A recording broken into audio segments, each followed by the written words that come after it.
Olá, essa apresentação é do projeto integrador, que consiste em um sistema de monitoramento de córregos e microbacias no distrito Jardim São Luís.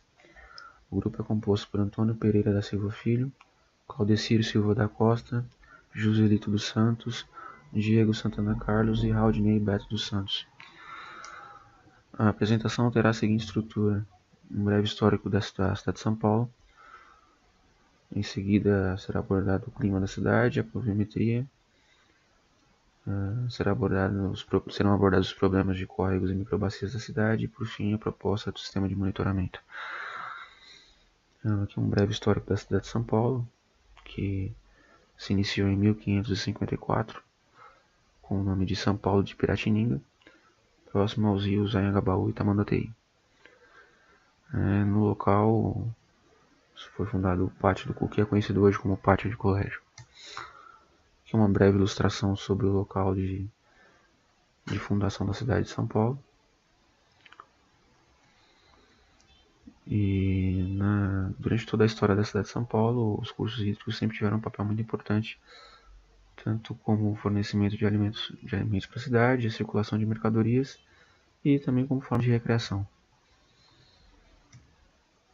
Aqui é uma ilustração inicial mostrando os rios Tamandatei e Anhangabaú. E durante o desenvolvimento da cidade, especialmente na época cafeeira, a economia da cidade de São Paulo ela se expandiu muito. Aqui uma breve pintura sobre o início da cidade de São Paulo.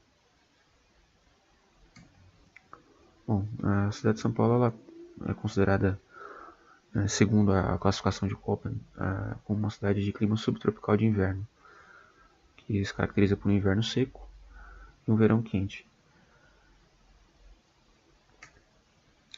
Aqui um gráfico que exibe a temperatura média mensal do ar da cidade de São Paulo entre 2016 e 2017, que mostra justamente o período mais quente do ano, entre outubro e abril, de um ano para o outro, e nota-se claramente que o inverno tem temperaturas menores.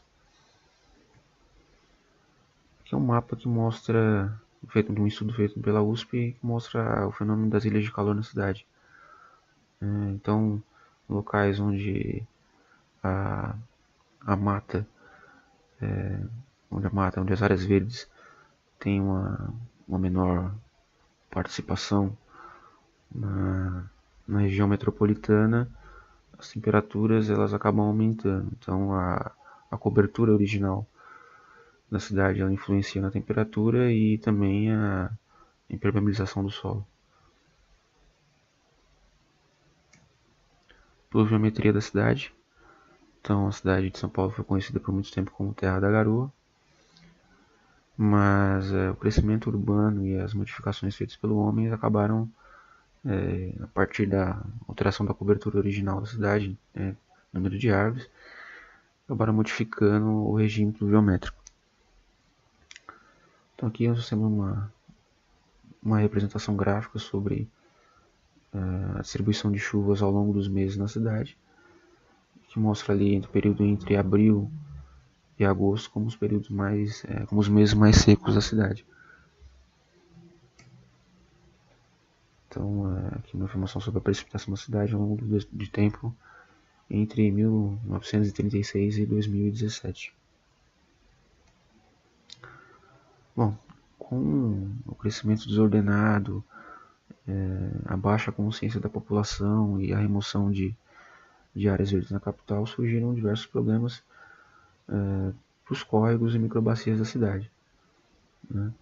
Fatores como a poluição, com o baixo investimento do poder público, acabam gerando diversos problemas. Aqui são fotografias que mostram um pouco dos problemas que ocorrem nos diversos córregos e microbacias da cidade. Então, nós observamos aqui a remoção da cobertura original das margens, lixo e, de modo geral, um estado de conservação bem ruim. Aqui é um vídeo sobre um um córrego na região do Capão Redondo, e nota-se claramente que as edificações construídas de modo irregular acabam despejando resíduos diretamente no córrego, e em alguns momentos você observa também resíduos sólidos flutuando na água em um momento de cheia.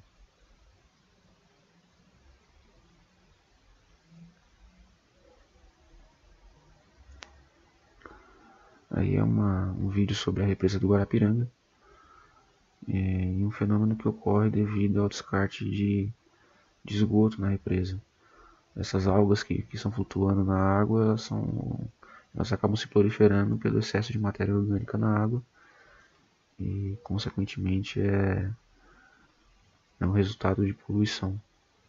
Nota-se também que sobre essas algas tem alguns outros resíduos sólidos que evidenciam também que a represa acaba recebendo descarte desses resíduos de forma indevida.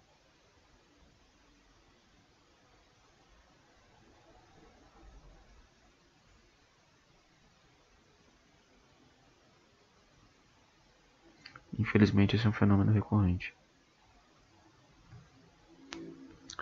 Aqui é uma notícia sobre o abandono de um programa feito pela Prefeitura de São Paulo, que visava justamente a revitalização de córregos e cursos d'água em geral. Mas com o baixo investimento, a manutenção desse programa foi prejudicada e, consequentemente, os problemas de poluição retornaram. Bom, agora eu vou falar sobre a proposta do sistema de monitoramento. Então, a ideia do sistema de monitoramento é que ele seja colaborativo. Então, com a participação da população, as pessoas poderiam, ter a possibilidade de informar os diversos problemas que ocorrem nos cursos d'água que tem nos seus bairros. Inicialmente, a proposta foi focada no Jardim São Luís, como uma forma de início, de começo para uma solução maior, que poderia alcançar a cidade toda. Aqui é um mapa do distrito Jardim São Luís, a partir do mapa digital da cidade de São Paulo, que tem ao seu redor o Capão Redondo, Jardim Ângela, Cidade Dutra e Socorro, como alguns dos seus distritos vizinhos. Então, os córregos principais do Jardim São Luís são os córregos Ponte Baixa, córrego Morro do Oeste, córrego Avirutuba e córrego Itupu. São os córregos principais que são os maiores e que possuem que recebem um maior número de resíduos também, justamente por agregar córregos menores. As bacias do Jardim São Luís. O Jardim São Luís está inserido na subbacia Cotia-Guarapiranga, que faz parte da bacia hidrográfica do Alto Tietê. Tem diversos rios que integram essa subbacia, como o Rio Imbuguaçu, o Rio Imbumirim, Parelheiros, Rio Cotia, Rio Capivari e Rio Peixe. Essa subbacia possui os seguintes reservatórios: Guarapiranga como principal, Pedro Baix e Cachoeira da Graça. Aqui é um mapa sobre a bacia hidrográfica do Alto Tietê. E no canto inferior esquerdo nós podemos notar a região aí do distrito Jardim São Luís, um pouco acima da região de Itapecerica da Serra, Taboão da Serra, ainda no município de São Paulo. Bom, qual que é a proposta de funcionamento do sistema de monitoramento? Então, como um objetivo maior, o objetivo principal é o envolvimento da população, a mesma ela se torna responsável pelo monitoramento dos mesmos.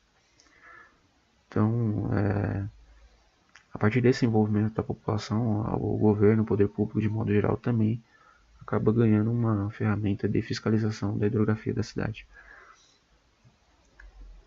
Então, esse sistema parte de um cadastro inicial, onde a população pode acessar o sistema através da web e informar sobre problemas de córregos e microbacias e, consequentemente, também se informar sobre o estado desses córregos, essas microbacias na região. Essas informações podem ser visualizadas a partir de um mapa e também de uma lista contendo os córregos e microbacias do distrito. Então, aqui é um esboço do que seria um site, que seria a plataforma web do sistema de monitoramento. Então tem um mapa na tela principal, e nesse mapa poderiam ser verificados indicadores dos pontos, né, dos córregos principais da região. Para que a população pudesse informar esse problema, passaria inicialmente por um cadastro, a partir do nome completo, celular, e-mail e cadastramento de uma senha, né? E também ela poderia ver a situação dos córregos e microbacias a partir de uma lista, né, informando o córrego ou microbacia em questão, a localização e a situação. Aí, como exemplo, tem a presença de resíduos sólidos, exemplo, se o córrego apresenta de modo geral um estado de limpeza ou se ele não está canalizado, por exemplo.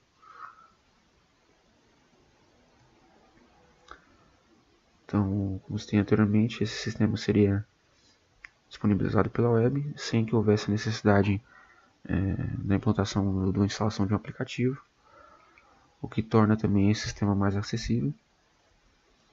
E a população também poderia definir um alerta pessoal. Então, o indivíduo que se cadastrasse no site poderia receber um alerta por e-mail ou por telefone sobre a cheia de um determinado córrego, a possibilidade de cheia de um determinado córrego a partir da previsão do tempo, por exemplo, que indicasse que aquela região receberia um grande volume de chuvas. Com a ampliação desse sistema, ele poderia agregar sensores automáticos que poderiam enviar alertas para a população de modo geral. No entanto, a implantação desse sistema demanda recursos técnicos e financeiros, e nesse momento não estão disponíveis para o grupo. Então, essa apresentação ela indica apenas uma proposta de um sistema que atualmente não existe na cidade e que seria muito útil para o desenvolvimento da cidade como um todo. Obrigado.